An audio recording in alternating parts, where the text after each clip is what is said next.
Hola, bienvenidos, bienvenidas a esta nueva clase de Ciclo del Desarrollo y el Aprendizaje 2. Ya estamos ahí nomás de terminar la cursada. Bueno, antes de comenzar queríamos comentarles que estamos muy contentas por esta actividad que ustedes pudieron realizar, esta actividad de inicio con este caso, el caso de Julio, que la verdad es que sus análisis fueron muy ricos. Consideramos que tienen muchísimas herramientas para hacerlo. Le habíamos dejado incluso esta guía de preguntas para que ustedes puedan adentrarse en el texto de Rego, y lo fueron relacionando muy bien con lo que él plantea, con lo que plantea Gisela Untoglich. Hoy nos vamos a meter un poco más en profundidad con estos autores, puntualmente con Gisela y con Erikson. ¿Por qué? Porque hoy vamos a ver la construcción de la identidad. Pero no nos vamos a quedar solo con eso, sino que vamos a tocar otros temas más en cuanto a lo que es la subjetividad, ¿sí? En cuanto a la influencia, ¿sí? del entorno y puntualmente de lo que es la modernidad líquida en la construcción de estas subjetividades, ¿sí? Bueno, si les parece, empezamos. Preparé un presi para ustedes. La idea es que con este presi ustedes puedan seguir un poco más este recorrido. Ahora lo vamos a poner desde la pantalla. Ahí está. Bueno, ahí espero que se vea bien. Bueno, comenzamos. La construcción de la identidad. Vamos a comenzar con Erikson, que es un psicoanalista alemán. Él desarrolla y hace como un seguimiento de lo que es la construcción de la identidad. Él toma diferentes crisis que se dan en el desarrollo del hombre, de la mujer, y se centra en lo que los factores sí, sociales influyen en este desarrollo, ¿sí? Para esto él plantea, ¿sí? y lo divide como en 8 edades o en 8 crisis, en donde esta capacidad del yo va a tener que mantenerse, va a tener que lograr una continuidad para poder lograr una coherencia, una cierta coherencia en el mundo, ¿sí? Y cuando hablamos de esta capacidad del yo y de esta continuidad frente a un destino cambiante, frente a un entorno cambiante, ¿sí? Va a tener que mantenerse, ¿sí? Y hablamos entonces de la identidad, ¿sí? Él lo define de esta manera.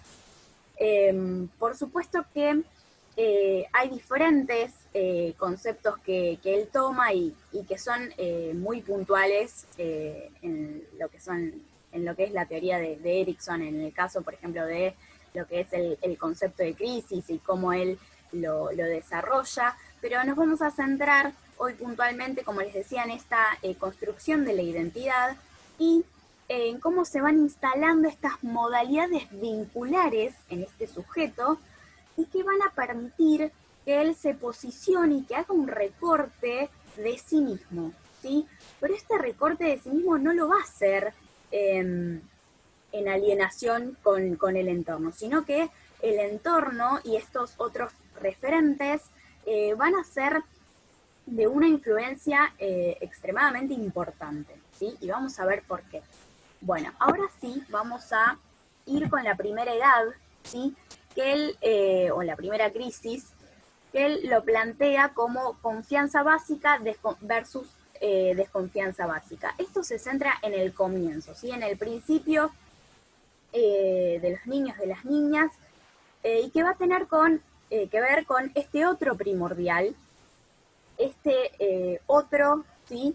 Que va a estar y que va a tomar, que se va a tomar desde la función materna, ¿sí? Acuérdense que hablamos de funciones, y que se va a permitir por este proveedor, ¿sí? Por esta proveedora externa, ¿sí? Que le va a generar esta confianza ¿sí? Esta certeza interior que se le va a brindar todo lo que necesita, ¿sí? Que va a ser satisfechos, digamos, satisfechas sus necesidades, ¿sí? Y esta certeza interior, ¿sí? Va a ser el cimiento, va a ser la base de lo que va a requerir después estas relaciones con, no solo con sí mismo, sino también con los otros. Es lo que les decía recién. ¿Sí? Esta confianza en sus propias posibilidades, esta confianza en el otro también, y estas modalidades vinculares que van a permitir, bueno, puntualmente esta modalidad va a permitir incluso este sentimiento psicosocial que se va a ir generando, ¿sí? Obviamente que va a requerir de muchas cuestiones, ¿no? Pero a grosso modo esta sería como la primera edad. Y cuando esto falla, y cuando este referente y esta función materna falla, bueno, ahí nos encontramos con diversas patologías, ¿sí? Y que de base tienen ¿no? esta desconfianza, ¿sí? Que no es el concepto de desconfianza que uno suele utilizar, sino como que va mucho más profundo porque tiene que ver con la influencia en la subjetividad, en la producción en la construcción de la subjetividad de este niño y de esta niña, ¿sí? Ahora lo vamos a ir desarrollando un poco más. Bueno, y en la edad número 2, que es autonomía versus vergüenza y duda, acá el niño o la niña se va a encontrar en lo que nosotros conocemos como situación triangular. ¿Por qué esta situación triangular? Porque empieza a entrar el nombre del padre, un concepto muy psicoanalítico, tal vez lo van a empezar a ver un poco más adelante en su carrera, pero tiene que ver en sí con la problemática edípica que empieza a ponerse en juego, ¿sí? El complejo de Edipo, no lo voy a explicar muy puntillosamente porque si no va a requerir mucho tiempo, pero en sí podemos resumirlo con esta renuncia, ¿sí? Que se va haciendo de estos deseos incestuosos, esta legalidad externa que se va poniendo en juego y que va a permitir esta conciencia moral y que va a ser la encargada de permitir, ¿no? que estos límites se puedan ir poniendo en juego y que va a permitir, obviamente, la exploración, ¿no? del espacio de cada uno de estos niños y estas niñas, no solo por esto que decíamos antes, que estaba en la otra diapositiva, de esta como nueva autonomía, ¿no? que se empieza a generar, incluso por esta maduración neuromuscular que le va a permitir ir a buscar en el entorno, ¿no? las diferentes cosas, sino también por, como les decía, esta aceptación que va a ir incorporando de estas legalidades externas y de incluso estos progenitores que van a ser los que portan las tradiciones culturales, ¿sí? Y los que van a ir poniendo esto permitido, esto prohibido, ¿sí? Y que el niño el niño o la niña va a ir internalizando, ¿sí? Y acá la importancia de una guía sensible y comprensiva, ¿no? Porque nos preguntamos qué sucede muchas veces con los casos en los que realmente no tenemos, ¿sí? Este otro que sea de guía en este niño, en esta niña, y qué pasa con esta autonomía, ¿no? ¿Qué pasa con esta vergüenza y esta duda, ¿no? que se da como en contraposición, ¿no? Nos preguntamos qué es lo que sucede cuando empiezan a ver estas faltas, ¿sí? Empieza a ver que son niños que están desorientados, ¿sí? Que se ven forzados incluso a volverse contra sí mismos, ¿sí? Desde la vergüenza, desde la duda, no solo acerca de sí mismo, ¿no? Sino también a partir desde los otros, ¿no? Entonces, bueno, esto es un poco lo que se pone en juego en esta segunda edad. Bien, vamos a pasar a la tercera, que es la edad en donde se plantea esta iniciativa versus duda. Erikson entiende la iniciativa como esta posibilidad de anticipar, de planificar, de conquistar el mundo y de conquistar este objeto de amor. A ver, esto se va a dar porque se dio primero esta diada materna, ¿no? Este vínculo y que se va a poder generar justamente por esto previo que venimos hablando. Perdón. Bien, entonces se va a disputar con esta culpa, ¿sí? Este juicio interno, este heredero de esta venganza que se va a dar a partir de esta relación edípica, con la incipiente conciencia moral que veníamos hablando antes en relación a estas legalidades que se van poniendo en juego. Y va a ser la familia, ¿sí? La que, o en la que se va a aprender, podemos decir, diferentes tipos de vínculos que se pueden apoyar en una dependencia, que se pueden apoyar más en una cooperación, o que se pueden apoyar en vínculos más desde la competencia, ¿sí? Entonces, acá podemos ver que dependiendo de cómo se vaya dando, ¿sí? Estas modalidades vinculares van a determinar estos tipos de vínculos, ¿sí? Que, como les digo, primero es endogámico y después va a ser exogámico. Todavía no llegamos, pero acá estamos con esta parte de la edad en la que es industria versus inferioridad, donde nos encontramos en lo que se conoce como periodo de latencia, ¿sí? En psicología, y este periodo de latencia es esta descentración, ¿sí? En lo propio, ¿no? Y en el poder, tanto desde lo emocional, desde lo cognitivo, como desde lo social, ¿sí? Para dejar un poco esta centración y adentrarnos en lo que tiene que ver con los roles y las normas influyentes, obviamente, en la identidad, que tienen que ver con la escuela, ¿sí? Fíjense que dice 6 años, bueno, cuando empieza la primaria, ¿sí? Todo tiene una explicación. Y acá se dan estos nuevos referentes, este mundo de pares, ¿sí? Que van a ser claves para la conformación de esta identidad. Sí, acá encontramos esta industria versus inferioridad. ¿Por qué industria? Bueno, como todos sabemos, la escuela sí es la que se encarga, ¿no? En poner estas normas y estos roles para ir haciéndonos desde su matriz, ¿no? Gente productiva, ¿sí?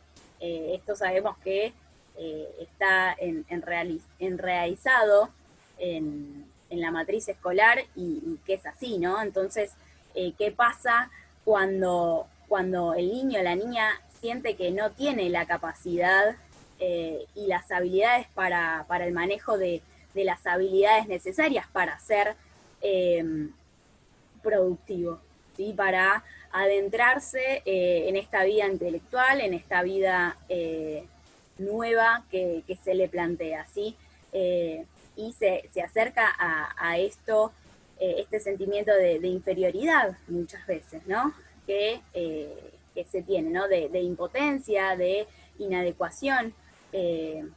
Y no solo hablo de niños que tengan algún tipo de discapacidad, sino en que realmente la escuela sigue siendo no este lugar donde uno tiene que, se lo forma, ¿no? Para ser de una determinada forma, y si sos diferente o si no podés estar sentado en un banco por determinada cantidad de horas, te marca esto, ¿no? Bueno, no servís, o no se puede, o no llegás a ser como los otros, y acá esto que se plantea desde la inferioridad, ¿no?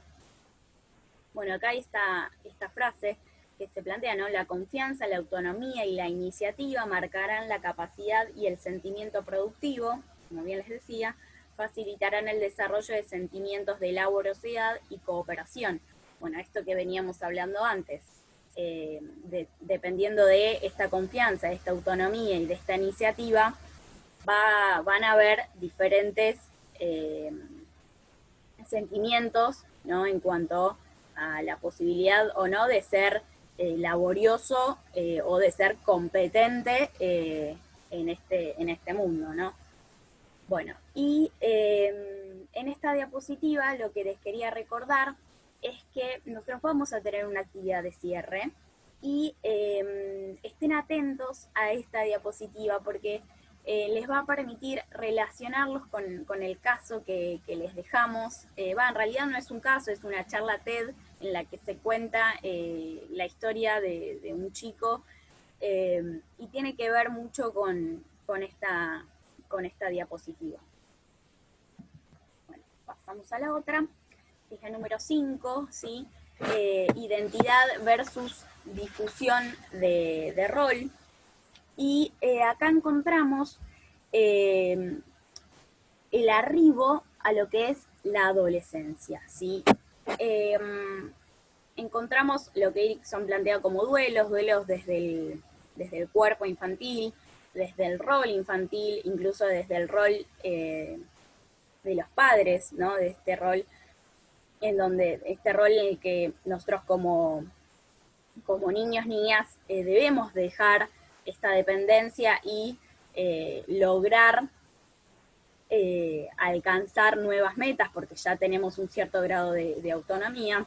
Entonces, Erikson plantea, ¿no? estos duelos que se dan y la importancia de este adulto como referente, porque es al que este adolescente se va a confrontar, ¿sí? Pero en relación a esto, bueno, termino acá, que obviamente va a ser en esta edad donde se van a adquirir diferentes actitudes necesarias para desempeñarse en el mundo adulto, desde lo laboral, desde la búsqueda de una pareja, desde lo que es obviamente lo intelectual. Bueno, se van a ir generando diferentes actitudes para poder desempeñarse en este nuevo mundo adulto en el que van a formar parte. Y obviamente que van a haber avances y retrocesos justamente por esto que yo les decía, ¿no? Porque muchas veces va a tener que ver esta identidad que se va forjando si se forja desde la confianza o desde la desconfianza, si se toma al otro como peligroso o se lo toma desde la cooperatividad y obviamente desde la confianza, ¿no? Como bien les decía. Y esto se ve en muchos casos, ¿no? Donde estos niños, niñas, adolescentes no pueden, ¿sí? Adentrarse, ¿no? No pueden, no sé si la palabra es adentrarse, sino como conquistar, ¿sí? ciertas cuestiones en lo que es incluso la escritura o la lectura, el mundo que tiene que ver con lo simbólico, porque ve al otro, ¿no? Al otro y a este tipo de cuestiones como peligroso, ¿sí? ¿Por qué? Porque estas modalidades vinculares previas se basaron en eso, ¿sí? Pero quiero hacer una aclaración acá. ¿Por qué? Porque cuando nosotros hablamos de este adolescente, estamos hablando de un adolescente que es desde la modernidad, ¿no? Pero, ¿qué pasa con el adolescente posmoderno? ¿Sí? Y hay un autor que se llama Obiols, que seguramente lo habrán visto en otras materias, y él plantea, ¿realmente hay tal duelo en en el cuerpo adolescente, en estos roles, en estas identificaciones. ¿Hay tales duelos en estos adolescentes posmodernos?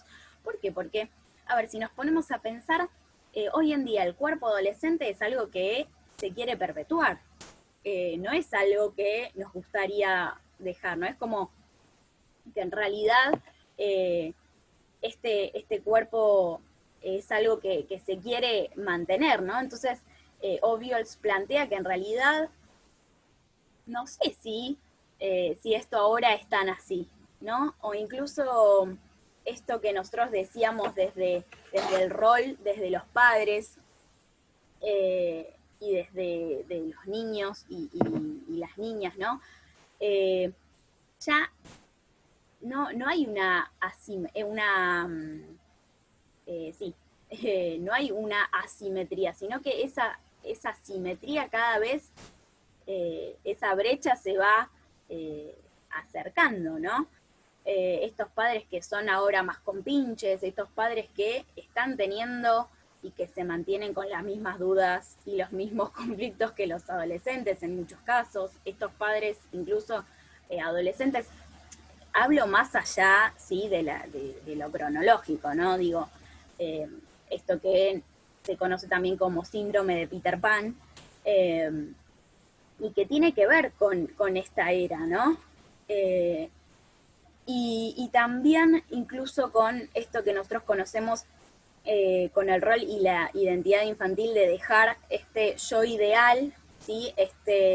Esta omnipotencia, esto de, bueno, lo quiero y lo quiero ya, de no puedo esperar, de la inmediatez, ¿no? Y de esta incapacidad de considerar al otro, esto también se pone en tela de juicio, ¿no? Porque dice, supuestamente en esta etapa es donde los padres y los maestros van a lograr introyectar este ideal del yo en cada uno de ellos para que sea algo a lo que este adolescente tiene que como perseguir, ¿no? Este ideal del yo por el que va a tener que renunciar a ciertas cosas y va a tener que trabajar arduamente para conseguirlo, pero que en el día de hoy esto está como ahí un poco en contraposición, ¿no? Porque esto de este delirio de grandeza, esta omnipotencia, esto de no puedo esperar, necesito todo ya, en este mundo de la inmediatez, sigue jugando un poco el juego. No sé qué les parece a ustedes, pero me parecía interesante poner en tela de juicio un poco esto que plantea Erickson, que bueno, entendiendo también la época en lo que él lo desarrolla, eh, es lógico, pero bueno, hoy en estos adolescentes posmodernos hay que plantearlo también. Bueno, vamos a las 6, porque si no se nos hace un poco largo. Esta edad es la intimidad versus aislamiento. Acá encontramos el arribo a lo que es la adultez, ¿sí? Y donde supuestamente debería haber una definición más clara de lo que es identidad, y que esta identidad va a empezar a ser, en el mejor de los casos, una identidad compartida, ¿sí? Una identidad donde se va a empezar a fundir, ¿sí? A entrelazar con las identidades de los otros, donde obviamente al tener una definición más clara, ¿no? de esto va a permitir esto bueno, que decíamos antes, ¿no? Que ya no es roles ahí que están un poco que no se sabe, sino que ya hay un rol un poco más estable, ¿no? Y esta crisis, ¿no? Que en la adolescencia estaba como recontra en auge, ahora empieza a bajar un poco, ¿no? Y a centrarse, ¿no? Entonces, bueno, él plantea que en esto de fundir su identidad, obviamente se va a empezar a dar diferentes situaciones, ¿no? Desde lo laboral, desde la amistad, desde la pareja, que obviamente va a permitir esta identidad compartida. Pero, ¿qué pasa cuando esta identidad y esta intimidad, perdón, en este deseo de fundir su identidad, empieza a ser desde el aislamiento, ¿no? Entonces se vive como, nuevamente, como esto, como este otro peligroso, ¿no? Como este otro que, y este mundo, ¿no? De donde me tengo que, estas actitudes de autopreservación, ¿no? Donde se generan estas modalidades vinculares en los que no todos, lamentablemente, se pueden poner en juego este compartir, ¿no? Y que en la vida real esto se ve, y que tiene que ver con estas modalidades que previamente se fueron forjando, de una manera tal vez que no era la mejor, ¿sí? Bueno, y en cuanto a esto, y en cuanto a esta identidad compartida, vamos a pasar a la séptima, va a tener que ver con esta vida creadora, ideacional, ¿sí? Donde se va a poner en juego esta capacidad, ¿no? de transmitir, de recrear estos valores que se van dando en la sociedad también. Y que obviamente la contrapartida es el estancamiento, es el repliegue sobre sí mismo, estos sujetos que están autopreocupados y, como decíamos antes, en este aislamiento, ¿no? Siempre se pone como esto en contrapartida. Y bueno, la edad en la que se pone un poco en juego esta vejez, ¿no? De esta integridad yoica versus desesperación. Y esta es una edad muy interesante de analizar, ¿no? Porque se va dando estas crisis en las que tiene que haber una aceptación de este ciclo de vida propio y único que ya se vivió, ¿sí? Donde se empieza a hacer un balance de lo vivido y de las experiencias, y que depende de cómo uno lo enfrenta. Esta identidad va a permitir incorporar esta problemática que se va a ir acercando, que es la muerte, y que, bueno, dependiendo, ¿no?, cómo se fue forjando esto, se va a transitar de una u otra manera, ¿no? O se va a dar como en esta desesperación, esta angustia por el pasado, que ya, al que ya no se puede volver, a esta imposibilidad de rectificar el curso de la vida, porque ya está, ¿no? Entonces, bueno, él plantea esta crisis que se va a dar, y la importancia de la identidad en esta edad.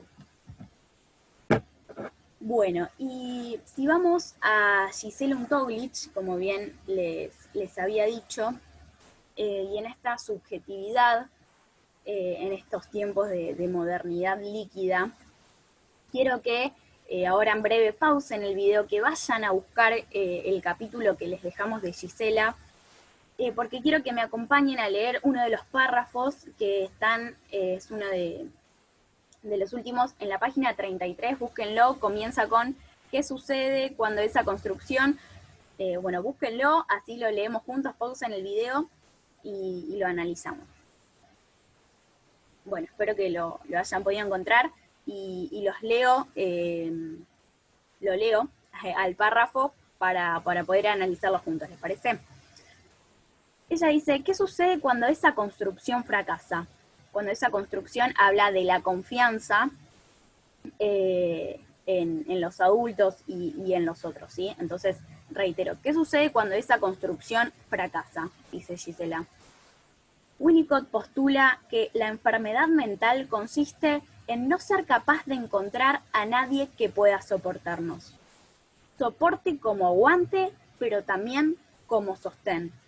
Un niño que cree que puede hacer cualquier cosa está absolutamente desamparado, dice ella. El otro, con mayúscula, no está funcionando entonces ni como garante de una verdad, ni de la transmisión, ni de la ubicación en una serie. El niño se angustia.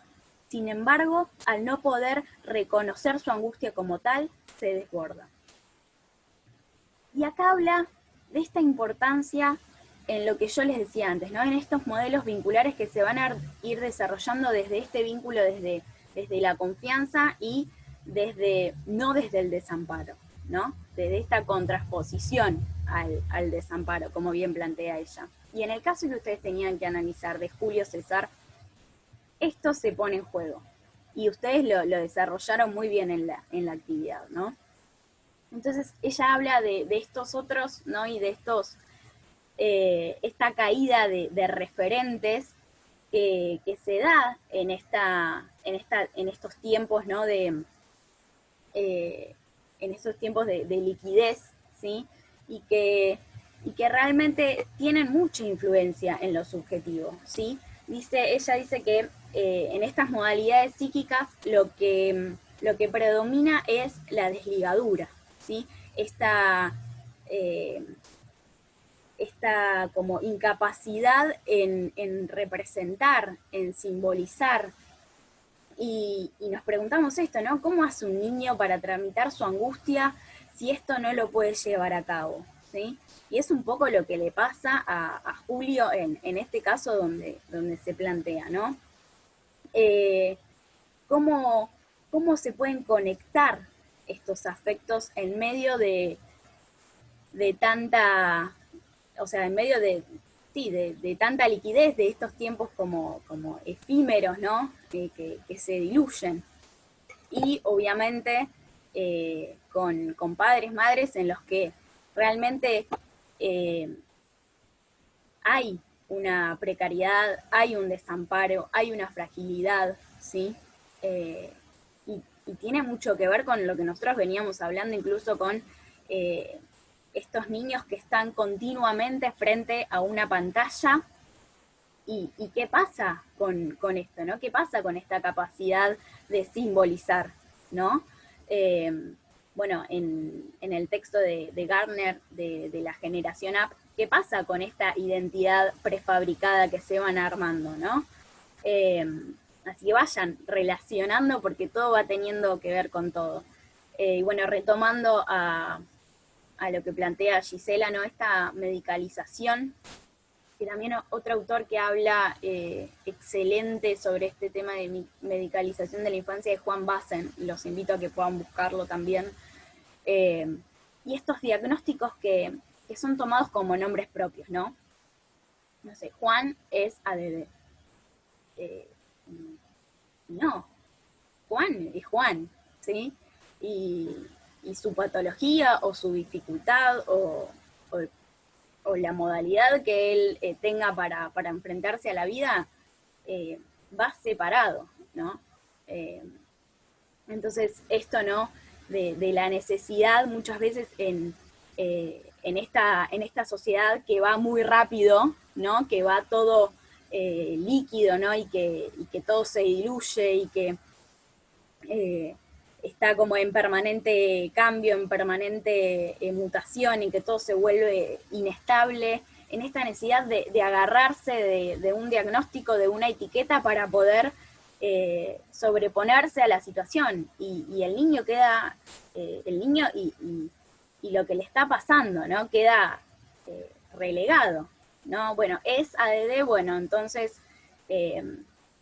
lo medicamos y ya está, ¿no? Pero ¿qué pasa en su interior? ¿Qué pasa en esta subjetividad? ¿Qué pasa en esta identidad? ¿Por qué se formó de esta forma? ¿Sí?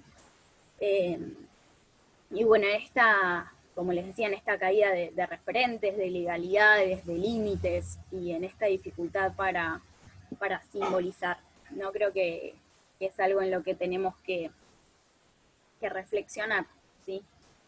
Y con ustedes como docentes mucho más. Y bueno, para finalizar, quería compartir con ustedes esta frase que dice: la liquidez impacta directamente en la construcción de los lazos intersubjetivos, vulnerando referentes, valores, significaciones, que resultan necesarios para la constitución de las instancias intrapsíquicas, como el ideal del yo, el super yo, que son su correlato subjetivo. Bueno, espero que, voy a dejar de compartir pantalla, espero que esta clase les haya servido, que cualquier duda que tengan nos puedan consultar, les dejamos la actividad de cierre, háganla, van a tener una charla TED, como les dije antes, para poder ver y para poder rever y repensar esta identidad que se va forjando en los y las adolescentes. Y bueno, tienen un video también de Bauman para poder escucharlo, es maravilloso lo que plantea, y bueno, una actividad para que realicen. Bueno, espero que les haya servido y después van a tener con Belén la próxima clase. Les mando un beso y espero que estén bien.